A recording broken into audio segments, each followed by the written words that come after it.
I'm divorcing a person who doesn't work and being useless. Where has the kind and charming Liam, with his crinkly smile, gone since we got married? He was transferred for a promotion. It's a nationwide bank, so who knows when he can come back here. That's why he asked me to come along, so I quit the job I had been at for years. Honestly, there's no point in staying with such a person. Sure. I finally got divorced and, out of happiness and as a good luck charm for the future, bought a lottery ticket and unbelievably won a large sum. I've come to collect my $20 million. Holding $20 million, I was about to reclaim a happy life when Liam caught wind of it. I already saw through what Liam was up to. I can't forgive him for trying to grab the money and live life his way. I've had enough of being belittled by him, so I decided to fight back. I'm Catherine Moore, a 35-year-old housewife. I used to work at the city hall for about 10 years after graduating from high school. I thought I would retire there without much happening in my life, but everything changed from that time. I met my husband, Liam, at a restaurant near the city hall.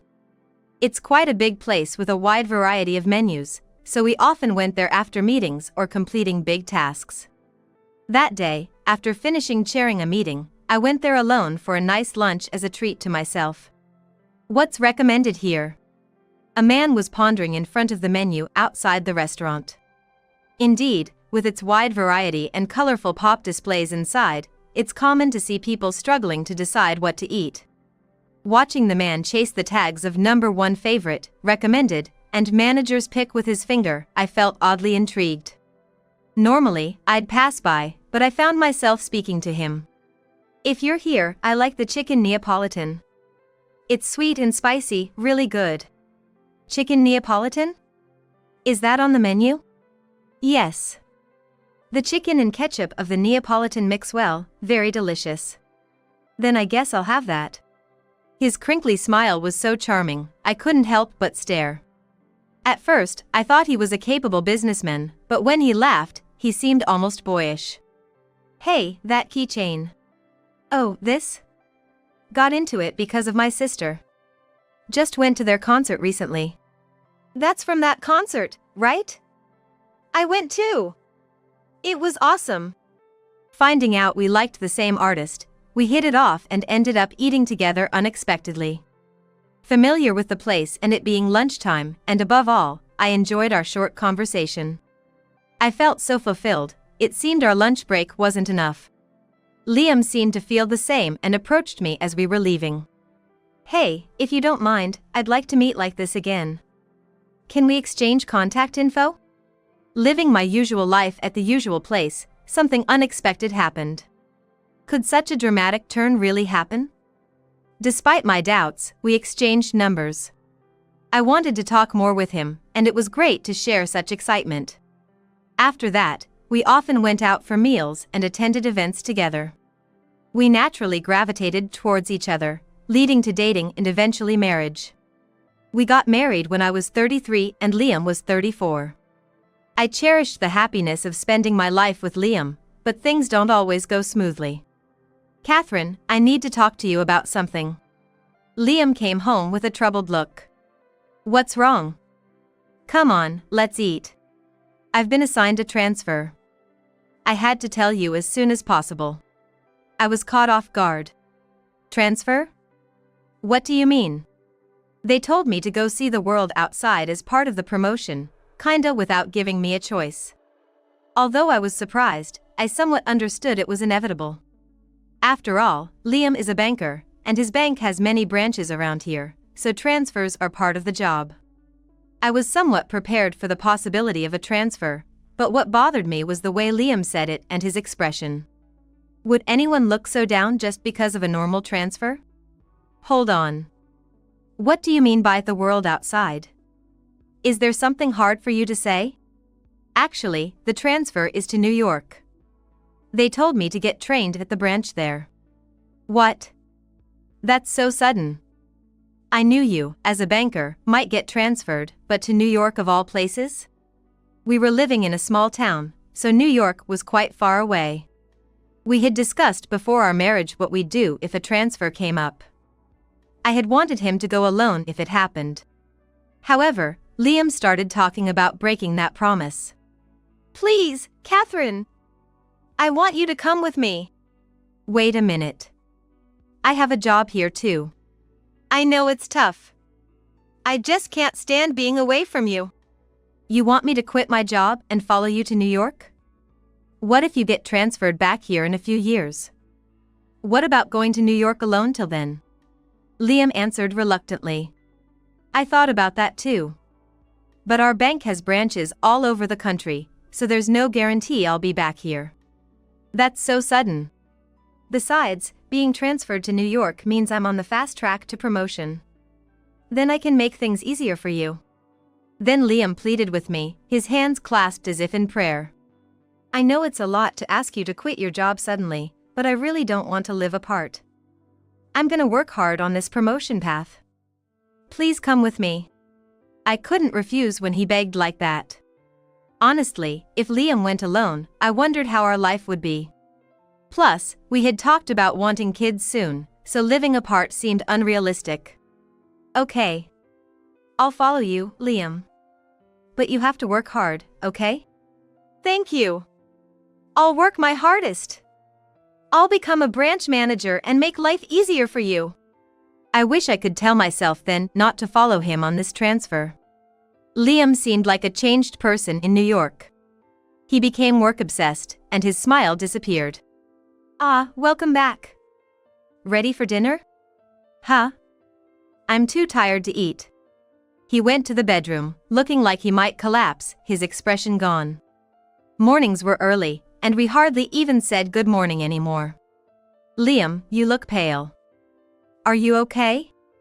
I haven't seen his crinkly smile in a while. We hardly ever eat together, and he usually gets home past midnight. I thought weekends were generally off, but he's rarely home. He stays in the bedroom all the time when he is home. It's like living alone. Did it even make sense for me to quit my job and come to New York? I couldn't help wondering. I should have insisted on him going alone. But no use crying over spilt milk. I had to find something to do. Just idly passing the days seemed wasteful. Then, one day, I got inspired by a flyer in the mailbox. If I was going to be home all the time, I might as well start working. I applied to a nearby cafe that was hiring. They were short-staffed and busy, so they hired me right away. Everything was new and exciting for me, having only done office work before. And most of all, I was happy to see the customers' smiles directly. The cafe where I work is famous for its latte art, and people come from all over to see the owner's work. How wonderful it would be if I could create such beautiful latte art. Since moving to New York and starting work at this cafe, I've found new joy. In my free time, I've been learning latte art from the manager and enjoying every day. Gradually, I've started dreaming about making a living out of latte art in some way. That's when I began to vaguely think about starting my own business. How fun it would be to have my own shop and spread the art of latte. These daydreams were my escape from the growing disconnect with Liam. Before I knew it, my escapism turned into a concrete goal, and I started researching how to own my own cafe. But that wasn't all. Maybe I should try my luck. I even started buying lottery tickets as a good luck charm. Working at the cafe was fun, and I earned my own money. Killing two birds with one stone. But Liam didn't seem to approve. Even when I was practicing latte art on my day off, he approached me grumpily. "Hey, what's with you lately, Catherine?" "What do you mean? Did something odd happen?" "No, it's just that you seem to be hanging out all the time, neglecting houseworks, you know. The house is dusty, and you haven't prepared meals lately." Of course, I did what I needed to do and only then worked part-time or practiced latte art. I used to make breakfast and dinner for Liam. But he started coming home late at night, not eating dinner, and often left for work in the morning without eating, so I stopped cooking recently. "Liam, you haven't been eating at home lately. That's not the issue, is it?" "What? Are you making excuses nor wanting to do it?" He never used to speak so forcefully, but it seems he changed after the transfer to New York. And what's with this cafe or latte art thing, huh? Isn't it embarrassing for the wife of a banker to be playing around like that? And talking about wanting kids but not even cooking properly, isn't that failing as a wife? Actually, I've been going to the doctor in between part-time shifts, but it seems the issue isn't with me. I don't want you saying I'm just playing around. Also, about the kids, the doctor said there's nothing wrong with me and asked me to bring you next time. When can you go, Liam? Then Liam suddenly started yelling and raised his hand. What's that supposed to mean? You're saying it's my fault? I'm not saying that at all. The doctor just asked when you could come. I've told you how busy I am with work. Don't compare it to playing around with coffee like you do. I couldn't believe Liam would say such things. Where has the Liam with that crinkly smile gone? Since coming to New York, it's like he's a different person. Really, I feel sick. I'm going to work. Wait, isn't today your day off? And it's already evening. I left something unfinished. It's none of your business. He left, but it didn't look like he was going to work. He put on some perfume before leaving casually, not in his work clothes. Liam, did you always wear perfume? I asked casually, but Liam just glared at me and walked away. His frequent sudden departures, his moodiness, and taking it out on me were pushing me to my limit. Honestly, I want to build a good relationship with Liam. We're each other's only family in this unfamiliar place. We should support and help each other. But I've noticed that the way Liam looks at me has drastically changed. I want to have a proper talk. If he's unhappy with me, I want to fix it. Hey, can we talk for a bit? Good timing. I have something to talk about too. Liam saying he had something important to talk about? I wondered what it was as I sat down on the living room chair. When was the last time Liam and I sat like this, facing each other in this living room? Lately, it feels like we haven't properly faced each other. So, what did you want to talk about? Don't you get it? Get what? You're so clueless. That's why you can't get a decent job. I'll overlook Liam's remarks about me for now. But I won't stand for him belittling my beloved job. Does it really matter what kind of job you have? It's wrong to mock someone else's passion, isn't it? I came here following Liam's transfer, feeling resistant to living in an unknown place. But here, I found my passion in latte art and dreamed of making it my livelihood someday. It felt like Liam was callously tainting that dream.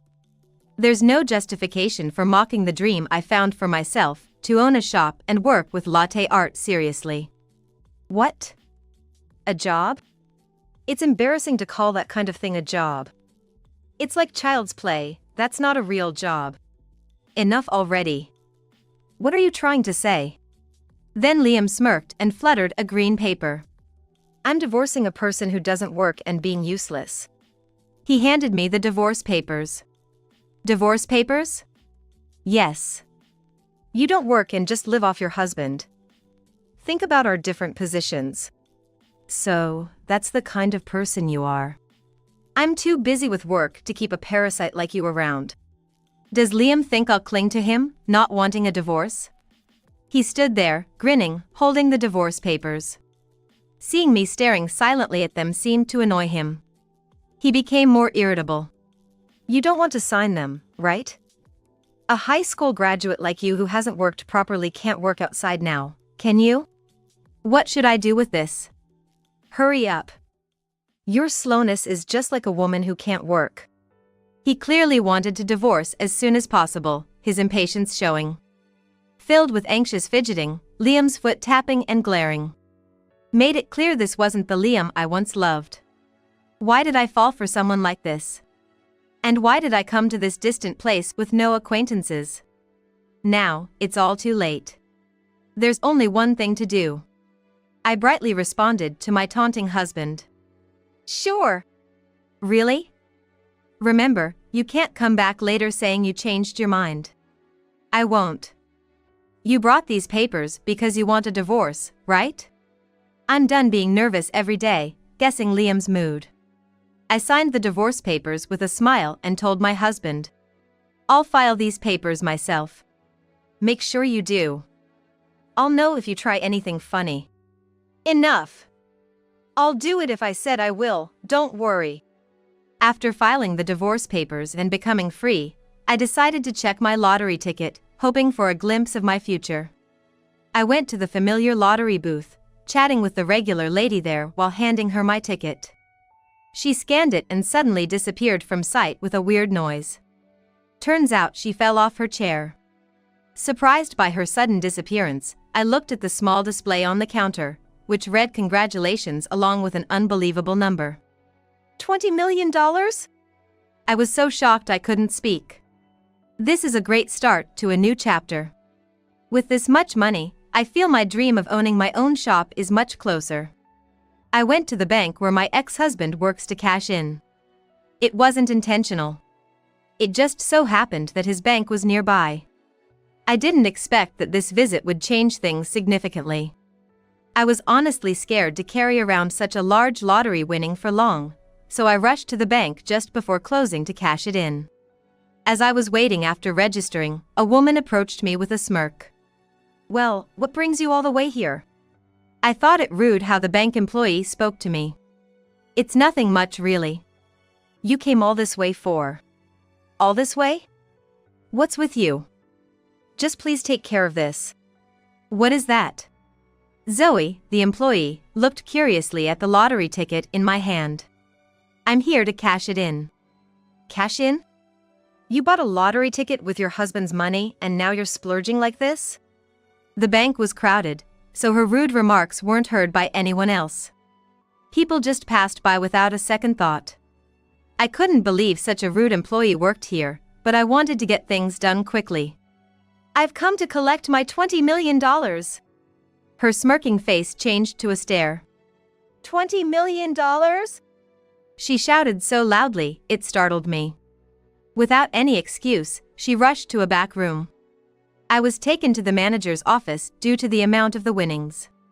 The transaction for receiving the $20 million went smoothly, but I was bothered by the extremely rude bank employee. It was unpleasant how she looked at me with such disdain. After returning home, I immediately opened my laptop.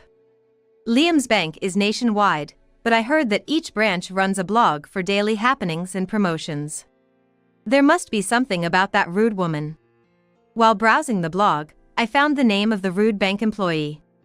Knowing her name could be useful. While I was researching her, I received a message from Liam, asking to meet tonight. Honestly, he's a stranger to me now that the divorce papers are filed, and there's no need to meet. But I decided to see him anyway. Liam's pride must be hurting to contact me. His messages were full of condescension. "You must be lonely, so I thought I'd meet you, and I thought you were struggling with living alone." His unnecessary concern was irritating. But I wanted to settle things once and for all, so we agreed to meet at a cafe. When we met, Liam immediately started talking. "Hey, how about we start over? I've been thinking a lot after that." "Start over?" "Yeah."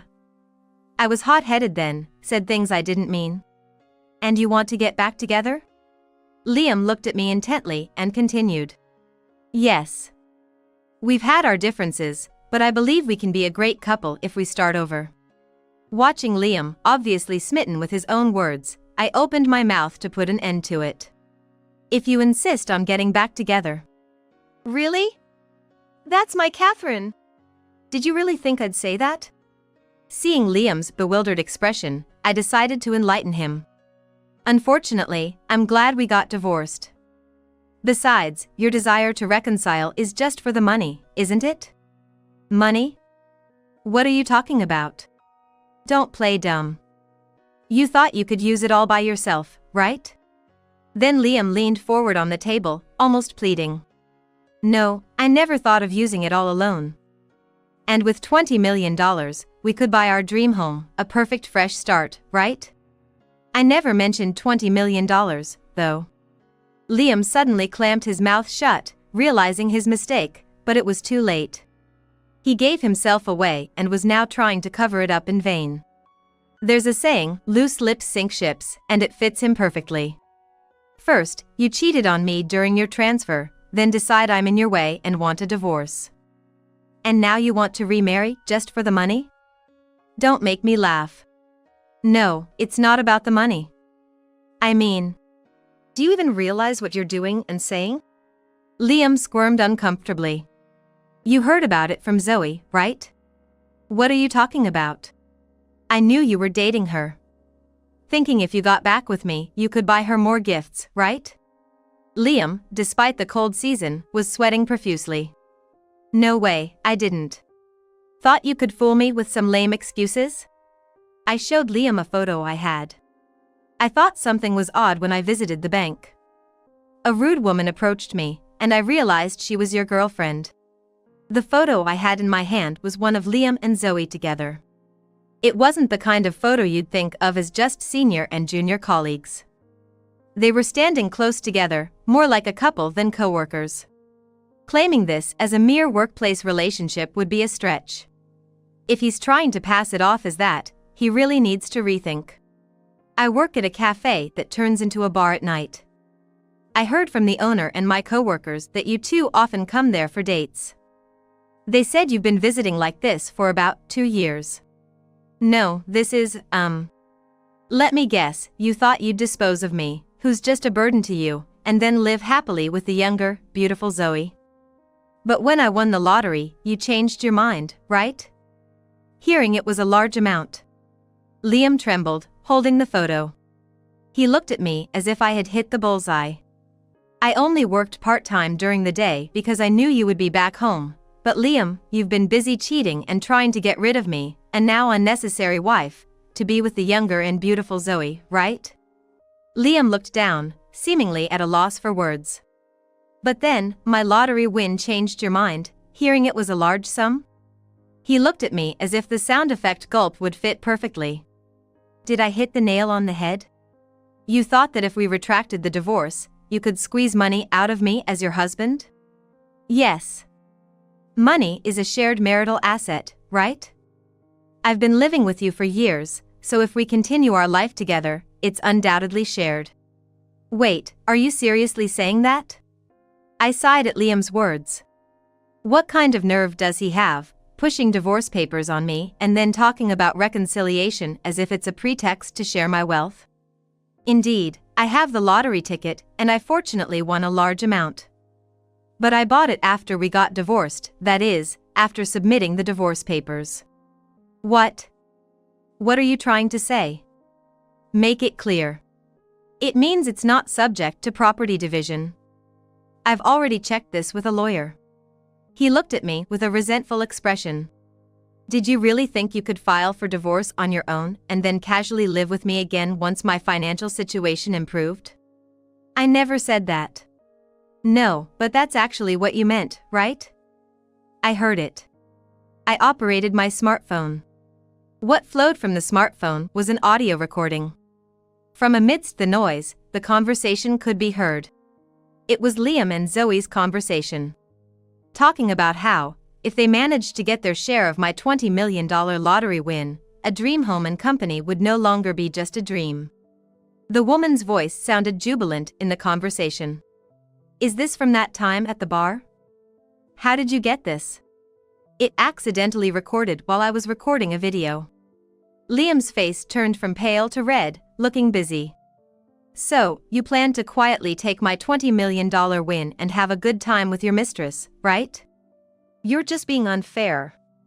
How can you not forgive me for 1 or 2 affairs when you frivolously played around and landed a fortune at the cafe, huh? From my point of view, it's you who's messed up. I couldn't understand how my part-time job and Liam's affairs were being equated. But I decided to let it slide for now. What I wanted to say was just about that fact.